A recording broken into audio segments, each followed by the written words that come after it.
Oh, wait, Your Honor, I don't have screenshots. You will not interrupt, ever. I let you go on and on. I told you what I'm trying to focus on here. Keep trying it, Mr. Vincent. You're gonna run into trouble with me real fast. That's a wrong answer. I'll deal with this in a minute, because right now I'm furious, Mr. Vincent, that you would represent that client defendant to remand. This is one of the most nuclear court cases I've seen in a while.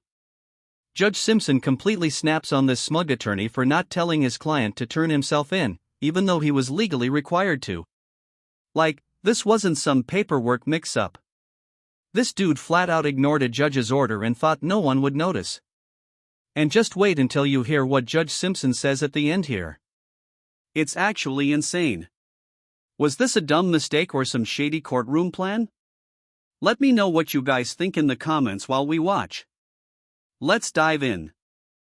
Court calls case People versus Cameron Carter. Morning, Your Honor. John Vincent on behalf of the defendant, who stands to my right. All right. State your name. Kamal Carter. All right. We're going to deal with the bond hearing first and then decide if we're going to go with this case.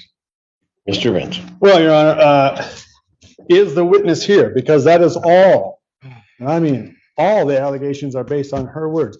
There's been no police contact, no video, no third-party witness, no DNA, no fingerprints, no police contact with my defendant here. So he wants a hearing on this bond violation? None of these phone numbers connect to his account. He absolutely denies the allegations in here.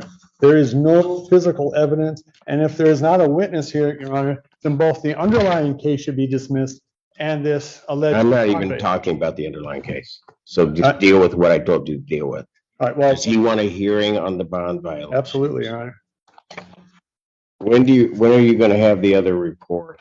I'm not sure, but I can check on that today. And I'm also waiting for the actual screenshots of the text messages that are written in the Romulus police report. And if he's saying that that's not his phone number, I can also get a search warrant as to that effect.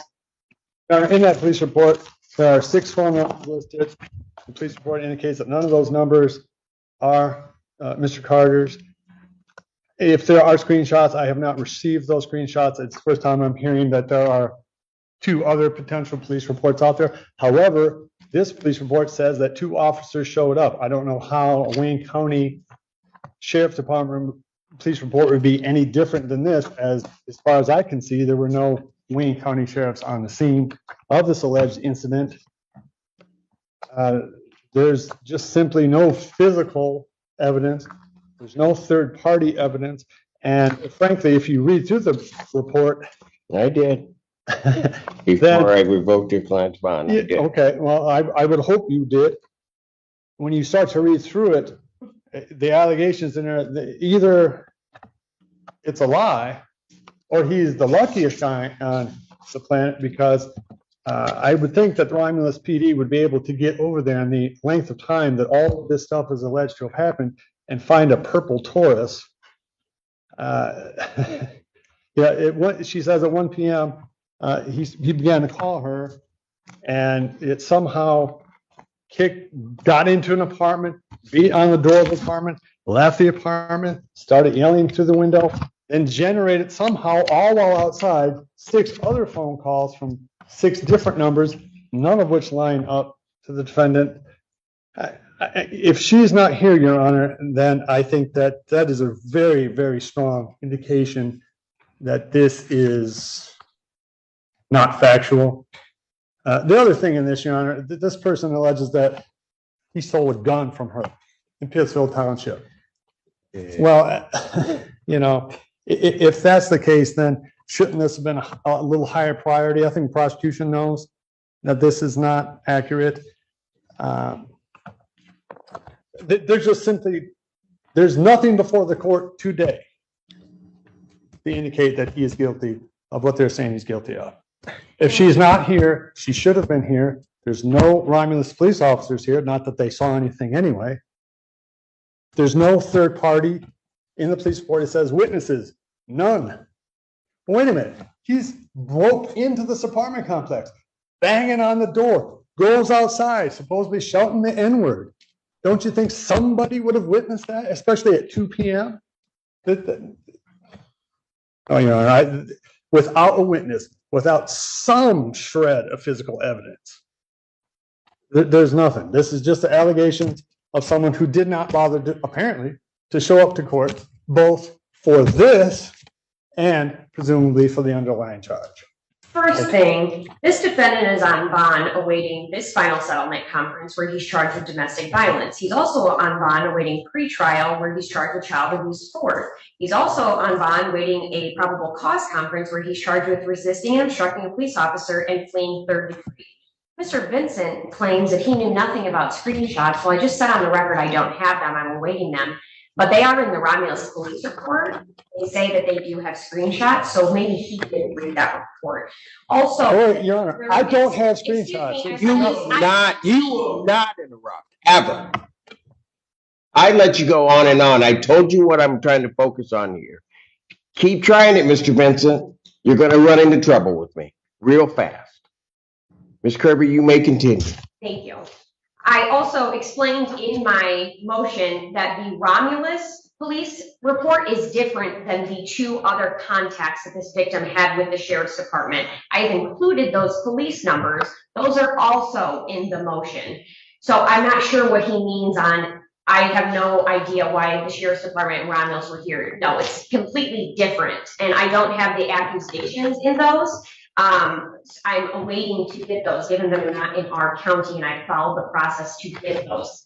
Also, this is, if we're having a bond violation hearing, I would just remind the defense counsel that it's not beyond a reasonable doubt for a bond violation.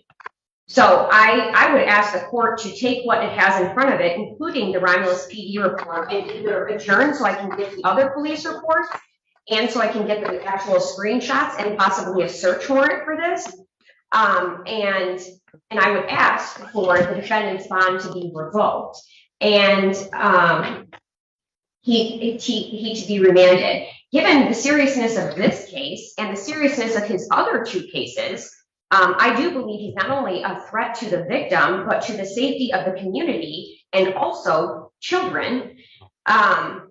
He seems to find it funny as his defense attorney speaks, which also tells me that he does not take this serious at all, which also concerns me. As for the complaining witness not being present, I did not know that he was going to be here. I thought he was still out since he had not turned himself in, and his attorney was well aware that he had a warrant out with no bond.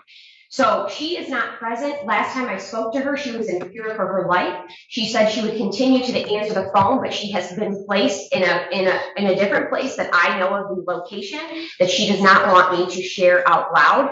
I have no problem sharing that with the court, but she is not present. And regardless if she was present or not, I can still proceed based on forfeiture by wrongdoing with the interference that the defendant has committed himself through these other police reports. And I was going to ask for time to get those anyway so that I could present those at trial. So regardless if she is here or not, and just for the record, the court rule does not actually say I have to have a witness present. It actually says I have to say if I can proceed or not, which is what I'm doing. Thank you. Anything else, Mr. Benson? And if hearsay, allegations, someone's not here. This all happened in the last 48 hours, 72 hours. Keith Johnson's not here, but if I look at what's in here, first of all, you're mixing two things. Because certainly they can proceed by hearsay as regards to bond violation. So that maybe we can clear that part up, because so they don't need her here for that. As to the final settlement conference, the people have stated to the court that they can proceed without her, if necessary, but that they also do know where she is. I don't know how they could possibly proceed when there is not a That's stitch. not your issue. They've made the representation to the court. Okay, and I'm making a representation to the court that when you read the police report, which you have, I read it. then you know that there is only her allegation. at least for what I have in front of me and what you have in front of you. And he is here. He's availed himself to the court every time that I've had anything to do with him. Why didn't he turn himself in between the time I revoked his bond and today? This is the part where things get sticky. The defendant was literally out on bond days before this hearing, and the judge personally told his attorney to have him turn himself in. Like, not a suggestion, not a maybe, a direct order. But here's where it gets off the rails. The defense attorney just didn't tell him. I mean, man, really rolled the dice on maybe the judge forgets. Like, this is a group project and deadlines don't count. I mean, that's not just shady. It's borderline sabotage. And yes, attorneys can get hit with professional misconduct under Rule 1.4 of the ABA, which basically says, yo, communicate with your client. I mean, this just can't be real, right? Like, this honestly just feels like a TV show at this point. And you could see Judge Simpson slowly starting to blow up here. Because you, as an officer of the court, should have instructed your client to do that the court had revoked his bond. So I want an answer to that question. Yeah, I mean, we were going to be here today. That's not an answer to my question. Mr. Allen. According to what the defendant just told his attorney is that he told him to just show up today and not turn himself in. That's correct, Your Honor. I mean, and that if. Oh, put me in handcuffs, man. That's a wrong answer. I'm sorry. I'm way the wrong answer. I'm sorry, man. I'm asking. I'll deal with this in a minute because right now I'm furious, Mr. Vincent, that you would represent that client. Defendant's remanded. Take him. Court's going to stand in recess. Court calls the case of the people versus Cameron Carter. Recall. Now, Vincent, on behalf of the defendant. Yeah, there was absolutely a mix-up. And as much as my understanding was that he had spoken to the court and they did not tell him to come in, and I should have come in. Yeah, it's absolutely a mistake on my part. Well, it's not only a mistake, it's a sanctionable offense. And I think you ought to know that. To willfully tell a client or even intimate to a client that they should in some way disobey a court. In no way, shape, or form, Your Honor, did I meant to have that effect happen. My understanding was that he had seen you in person this week and that you come to court from. I would never, and I think you know that about me, I would never have anyone try to knowingly or disobey an order. I would never knowingly disobey any of your bond conditions or orders. He is, I mean, I don't know, Your Honor, this is a horrible mistake and I'll fall on my sword for it, but it is a misunderstanding. It's not any, in no way, shape, or form was I trying to get him to avoid justice, and he certainly is trying to avoid justice on this, Your Honor. You understand that these charges and allegations are serious. I mean, all I can say, Your Honor, is that my understanding was that he had spoken to the court this week and that he was free to come here Friday. We clearly had, at no point did I ever advise Mr. Carter to do anything else other than follow the law. And must have told him that a dozen times, something that every time I've talked to him, do not violate your bond, don't violate your bond, show up Friday. That's when we have a court date. My understanding was that was the understanding. And it is absolutely a snafu on my part. And I beg the court's forgiveness. Let me know in the comments what you guys think about this situation, because I'm honestly torn. I cannot figure out what angle this attorney thought he had by not telling his client to show up when there was a literal warrant out. Like, it had to have been a mistake, right? Like, unless he was playing 40 chess on the checkerboard, I seriously can't tell. And the way he's stumbling over his words right now, it's giving middle school kid caught with a vape in his sock and blaming his twin brother who doesn't exist. Like I said earlier, attorneys are literally required to keep clients informed of anything major, especially when you're about to get arrested is on the checklist. I mean, this is just so insane. I mean, he's up there sweating bullets, trying to explain it away like he's in court for snack theft. Not a possible bar complaint. He has an appointment today at 2 p.m. to see Washington Community College counselor. He's trying to get his CDL so he can take care of his kids. He is working on another job. He's availed himself to court today, Your Honor. If this is bound over to jury selection, he'll be there then too. Definitely. He understands this is serious, Your Honor. He's just vehement in his innocence, and I perhaps have been overzealous on my part. I meant no disrespect to you, the court, to the people. What I'm going to do in this case, because, I mean, something's got to be decided as to what was told this defendant. That may have to be resolved some other way, but the court will take whatever action it deems necessary, and I won't do that until June 26th, if I deem it appropriate to do so, because as angry as I am right now, I'm not going to make that decision on that. I will set a bond hearing in person in this case for June 26, 2023 at 9 a.m. All of the paperwork will be sent over, and we can deal with it at that point. In the interim, defendant's bond is revoked. I will adjourn the jury final settlement conference that we were going to have today, as well as the jury selection. Jury final settlement will be my next one, August 11th, 2023 at 9 a.m. Jury selection, August 14th, 2023 at 8:30. Defendant's remanded. Yeah, my echo.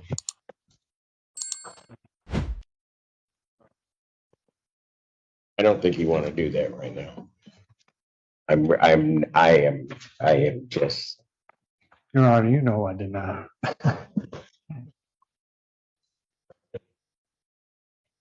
This had to be one of the worst mistakes I've seen from an attorney in a long time. And honestly, Judge Simpson seems like a pretty chill guy, so I doubt he's going to nuke this guy's whole career over it. But then again, I'm not so sure this was a mistake. I mean, the victim wasn't notified. The state wasn't ready. And it low-key feels like this attorney pulled a fast one, thinking nobody would notice until it was too late. I don't know what you guys think. Was this a genuine screw-up or a sneaky move that almost worked? Either way, if your legal strategy starts to look like a deleted scene from Better Call Saul, maybe it's time to reevaluate. Attorneys have a duty to the court and their client, and this dude might have just fumbled both. But yeah, let me know in the comments what you guys think should happen to this attorney and if the judge went too easy or not hard enough. Thank you again so much for watching, guys. I post every single day, so stay tuned for that. Thank you again and take